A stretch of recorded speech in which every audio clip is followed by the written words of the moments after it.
Hello everyone, FPL Raptor here and welcome back to another video on my YouTube channel. The fixtures are officially live for the Premier League, which means we can look at which teams to target for the opening fixtures, which teams have okay fixtures, and which teams we definitely don't want to target because they have a tricky opening run. If you are enjoying the content here on this channel and you're excited for the new FPL season, please do drop a like, comment down below, subscribe. But without further ado, let's jump into today's video.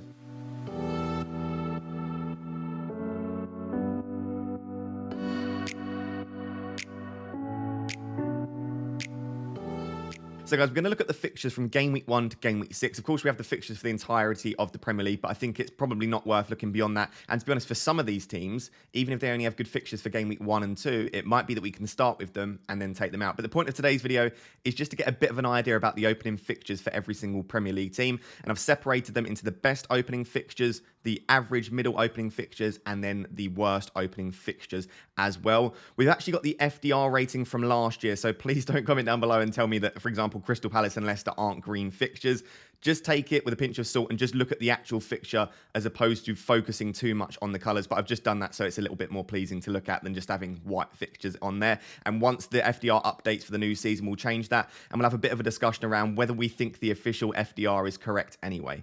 With all of that being said, some of the best teams in the Premier League do have some of the best fixtures in the Premier League as well. So starting with, you can see the three teams at the top there. Arsenal, Liverpool and City all have really, really nice opening runs. Even if you're not looking at the green fixtures, just looking at the actual teams they're playing themselves. I would say that depending on which teams turn up, Crystal Palace and Leicester could be a tricky start for Arsenal. Crystal Palace demonstrated, as we spoke about last season, some really good underlying data, specifically from a defensive perspective, but maybe not so much away from home. But that could be an opening day tricky fixture for Arsenal. And then again, if Leicester turn up from a couple of seasons ago and from the end of last season, that could be a tricky fixture. But across the entirety of last season, Leicester really did struggle. So really difficult to try and predict there. But after that, I think Bournemouth and Fulham back-to-back there for Arsenal, followed by Villa, which again could be a tricky fixture. We'll have to see what Gerrard gets out of Villa. And then Manchester United away, which God knows what state Manchester United are going to turn up in game week 6 by then. Ten Hag could be sacked by then. And as you can see, if you're new to the channel, I'm a Manchester United fan. So fingers crossed that will be a tricky fixture for Arsenal. But I think if you take it as an entirety, if you take the 6 fixtures, I think it's really nice. And again, even if you don't think some of these are green, I do think it would probably be worth starting with 1 or 2 Arsenal players. Depending on prices, could be like a Ramsdale, Saka, Martinelli. We have to wait for the game to go live to decide that. The two that we're most excited by, you can see I've put stars next to both of them. It's Liverpool and Manchester City because they're the best teams in the Premier League and they've arguably got the best fixtures in the Premier League as well. And I should state, this isn't necessarily like in order. This is just these teams have pretty good opening fixtures. Specifically Liverpool, this is actually the 4th season in a row that Liverpool have faced a promoted side in the opening game week. I think it's been Fulham and Leeds before in the past as well. And every single time, Salah has had a double-digit haul. So I think it's going to be very difficult to probably go without Salah there, or at least one major sort of Liverpool attacker. Could be Nunez if you think he's going to start. Could be Jota. Could be Luis Diaz. But I think you've probably got to go with the Liverpool attack there. And it's going to be very tricky to go without the likes of Trent, Robertson, Van Dijk, depending on pricing as well. So Fulham away, followed by Crystal Palace. As I said with Arsenal, that could be a tricky fixture. We'll have to wait and see. Manchester United away, which seems to be Salah's favourite fixture. So I wouldn't probably want to go without Salah there, depending on pricing. And then 3 really nice fixtures from game week 4 to game week 6 against Bournemouth, Newcastle and Everton. So my early thoughts on this is it's probably going to be very difficult to go without maybe 2, probably 3 Liverpool players. And I think, again, depending on price, and we'll have to wait and see what FPL do, Salah and Trent are probably going to be locked in most teams, unless they go really high. Maybe if Salah's like 14 million, that starts to make you think. I think if he's 13 million or below, I think we're going to see most people start with him, unless you want to go for a Luis Diaz if he's priced at around sort of 9.5, 10. It's going to be very tricky to decide. I'm excited for the game to go live.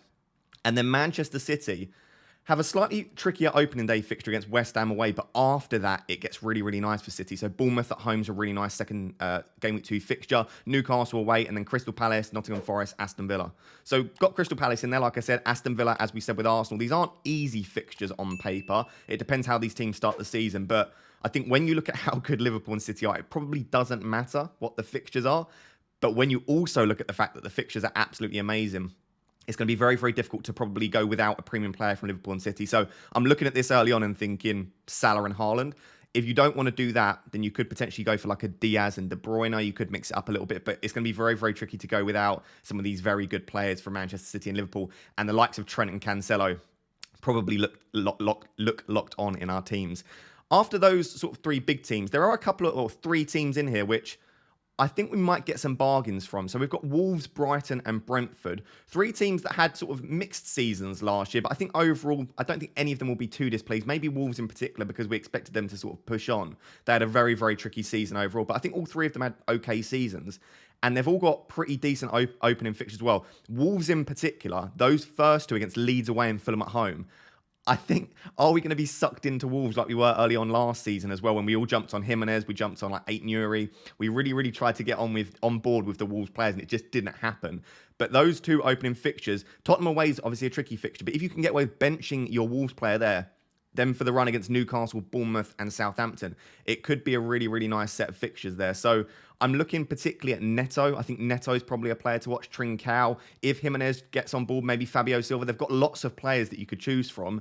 Cody, if he's still 4.5 million, was absolutely excellent value last year. Maybe Jose Sarr in goal. So I think Wolves will have the players to pick, and the opening fixtures are definitely there for them. Brighton, the first three aren't necessarily the easiest. Man United at home, I don't think it's an easy fixture, although they showed last season that they can demolish Manchester United. Newcastle improved massively under Eddie Howe, and West Ham's a pretty tricky fixture. But after those three, Leeds, Fulham and Leicester are pretty decent there, but I'm not necessarily sure I'm targeting Brighton looking at those fixtures. Brentford are a bit of a similar story. The first two for Brentford against Leicester and Man United, it could go either way, but I don't think they're easy fixtures. Then you have Fulham, Everton, Palace, Leeds though, and I think Fulham and Leeds in particular look like two fixtures, depending which versions of these teams turn up, could be decent. So if you can get away with benching your Brentford player, or maybe just going for an Ivan Toney and just hoping that Brentford get a couple of goals against Leicester and United, I think that could be a really nice start to the season for Brentford. And then finishing, they just about snuck into the best starting fixtures group. Chelsea. They are pretty good fixtures. The issue that they've obviously got Tottenham at home, as do Wolves, got Tottenham away in game week 3. So Tottenham's not the easiest fixture. And then the West Ham fixture, if I just turn my chair slightly, West Ham at home there, you can see isn't the easiest fixture in game week 6. But outside of that, Everton, Leeds, Leicester and Southampton, I think are pretty good fixtures as well. So I do think Chelsea deserve to be in this group of the best starting fixtures.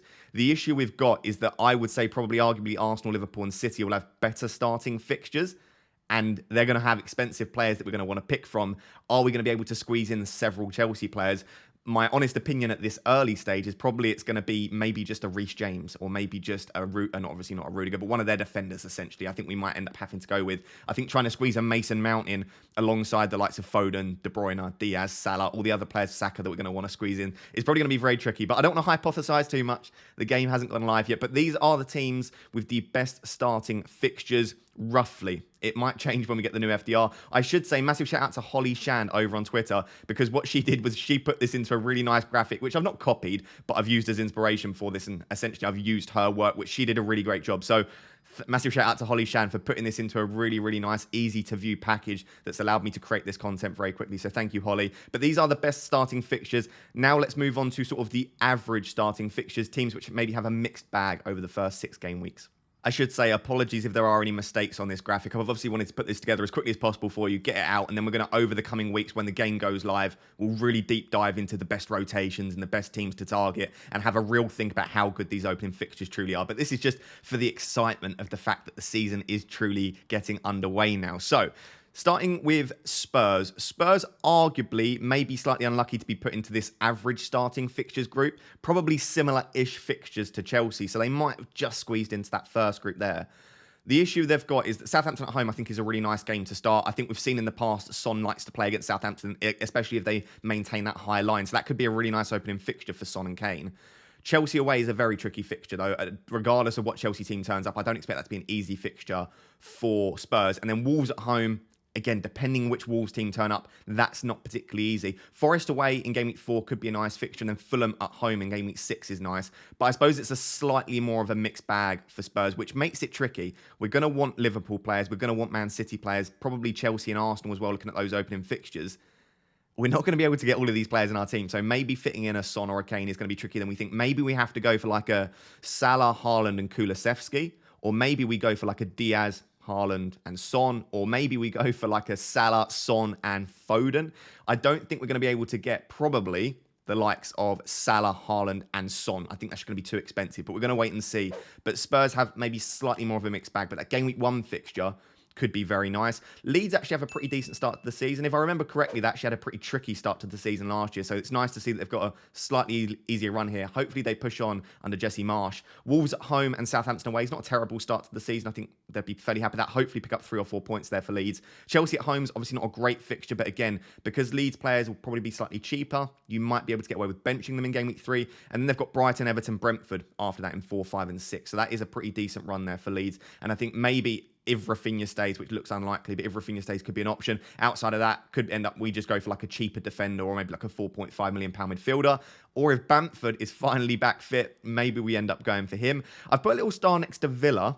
I really like Villa's opening 3 fixtures. If I remember rightly, I think they had a similar situation last year. Maybe I'm completely off. Let me know down below. I think they had a really nice opening 3 last year, and then the fixtures fall off a cliff a little bit. But Bournemouth away, Everton at home, Crystal Palace away. I don't mind those 2. Specifically, the Bournemouth away fixture could be very nice there. Then West Ham at home, Arsenal away, City at home is not great. So maybe we start with one Villa player. Maybe it's an Ollie Watkins, maybe it's a Matty Cash, and then we either bench them or switch them out in game week 4. Because, of course, we do have free transfers. We don't have to stick with this team forever. So we could start with a couple of Villa players. I don't think you'd want to start with more than 3. You might not even want to start with 2.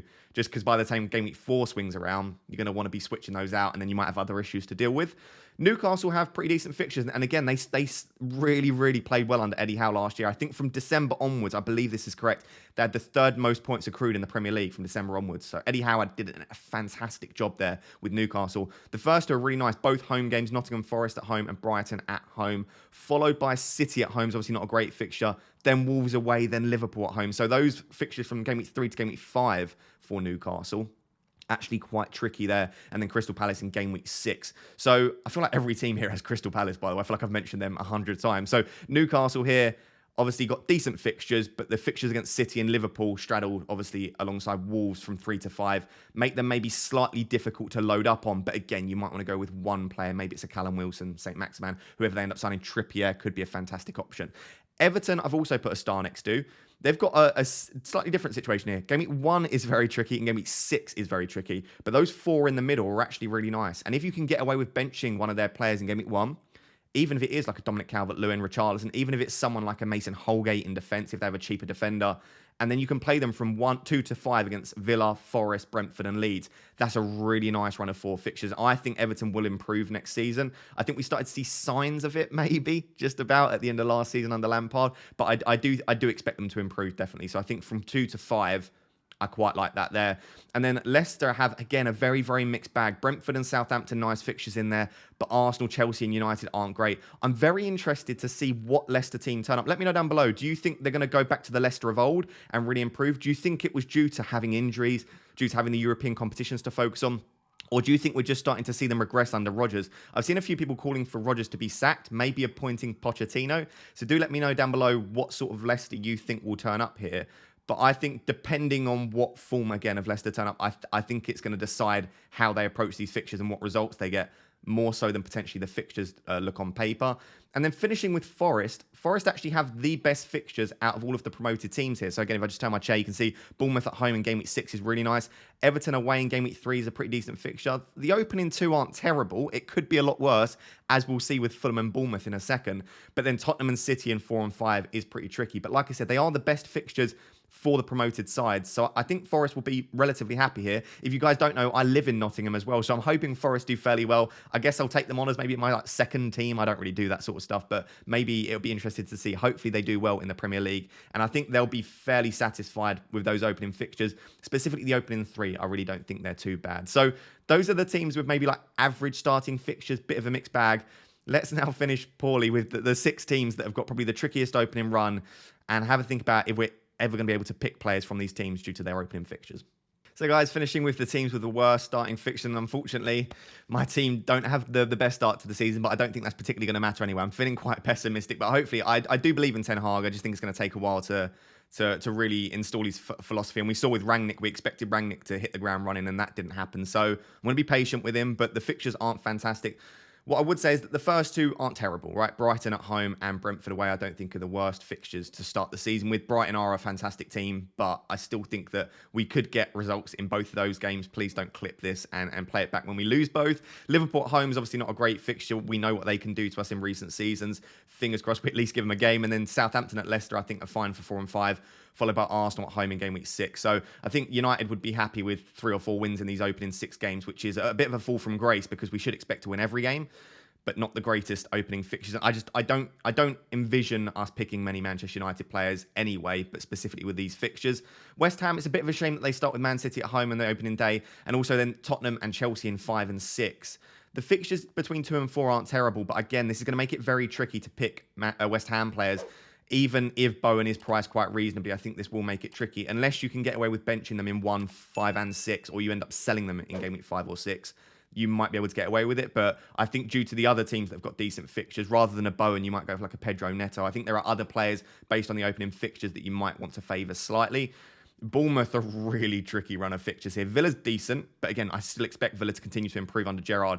Then you've got Nottingham Forest, Bournemouth, Aston Villa. Then you've got City, Arsenal, and Liverpool. So those fixtures in 2, 3, and 4, very, very tricky there. To have City and Liverpool away in 2 and 4 is basically the worst run of fixtures you could ask for there. Then they've got Wolves and Nottingham Forest, which probably means they don't have the worst opening fixtures here out of everyone because they've actually got a couple of decent fixtures in there.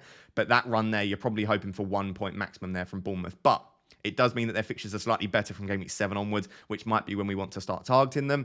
Palace have, again, a really, really tricky run, which is so disappointing. If you watch my season review video, Palace, for me, are going to be the team to target in terms of bringing in their players.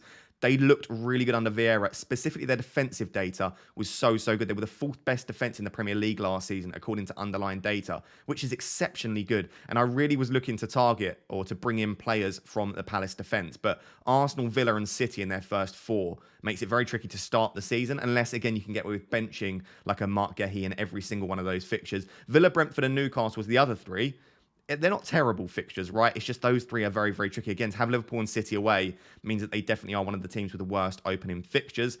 Saints, unfortunately, they had a really, really tough end to the season. They started quite well, or they started poorly, had a really good middle, and then ended poorly. I was interested to see what Saints could do. A lot of people have them tipped to go down this year, just due to the fact that they did have really poor spells last season, and it doesn't look like they're going to sign that many players. But the start isn't great. It's not necessarily that they have loads of difficult fixtures. They don't have Liverpool or City, but they have Tottenham and Chelsea, and they also have Leicester United and Wolves, which, again, we've got down here as grey fixtures.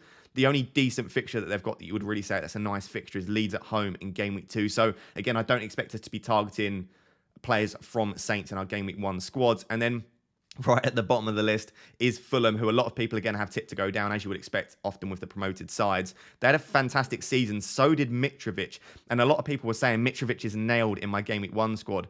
Looking at this, I'm not so sure he'll be nailed in anyone's squad anymore. Liverpool at home, obviously, is not a great fixture. Then Wolves away is okay. Brentford at home could be decent. Again, Brentford showed signs last season of being a proper team. So I don't think that's necessarily an easy fixture at all. Arsenal, Brighton and Tottenham after that. I don't think Mitrovic will be in more than maybe 10 to 15% of teams, regardless of his price there, regardless of how many goals he scored last season. I just think that's a really tricky opening run for Fulham.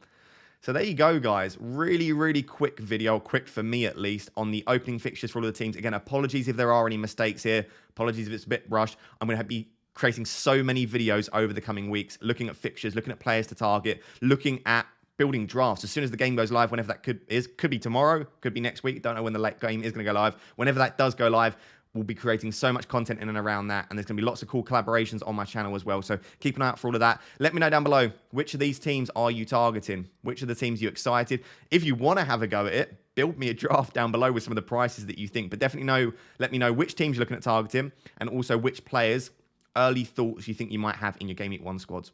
So guys, just to finish up, just to let you know that obviously the new season is coming very, very soon. If you do want to join the Raptor family and you want to get like personalized feedback on your team, one-on-one contact, you want to join our private members chat, want to join a private mini league with some potential monthly prizes and prizes at the end of the season as well. You can get all of that by either becoming a member on YouTube or by joining the Patreon. You can see the 2 tiers here. I'm not going to go into too much detail here, but you can either click the join button next to the subscribe button, or both links will be in the description, right at the top of the description. if you're going to join now. Join at the start of the season. Get all of that pre-season value that you can get. And then if you are enjoying it, you can continue. Outside of that, you can cancel anytime. So if you just think this is terrible value, I hate Ross, hate Raptor, then you can, of course, cancel at any time. But I think it's worth doing at the start of the season rather than waiting midway through when the season might already be over for you if you have a bit of a poor start. So there they are as options. If you want to support the channel and you want to get some of those potential perks, you can either comment down below and I can give you some advice, or you can obviously just join by becoming a member or becoming a patron. And I just want to say a massive thank you to all of those that continue to support the channel. We have currently about 85 members and patrons as well. So that is absolutely cool. I really want to see the Raptor family continue to grow. Massive shout out to you guys that continue to support the channel. So guys, there you have it. Those are the opening fixtures. Like I said, I'm really excited. When the fixtures come out, you know that the game is coming probably within the week. We don't know exactly. Hopefully we'll get some sort of leaks and news very, very soon as to when the game does go live. Regardless of when the game goes live, we have so much content planned. So if you are excited for the preseason content and for the FPL season to get underway, please drop a like on the video, comment down below to feed the algorithm gods, and also subscribe if you're new. If you're still watching this and you've not yet subscribed, please do so. It's completely free for you to do, but it massively helps to support the channel. Until next time, guys, thank you so much for watching. Cheers. Bye-bye.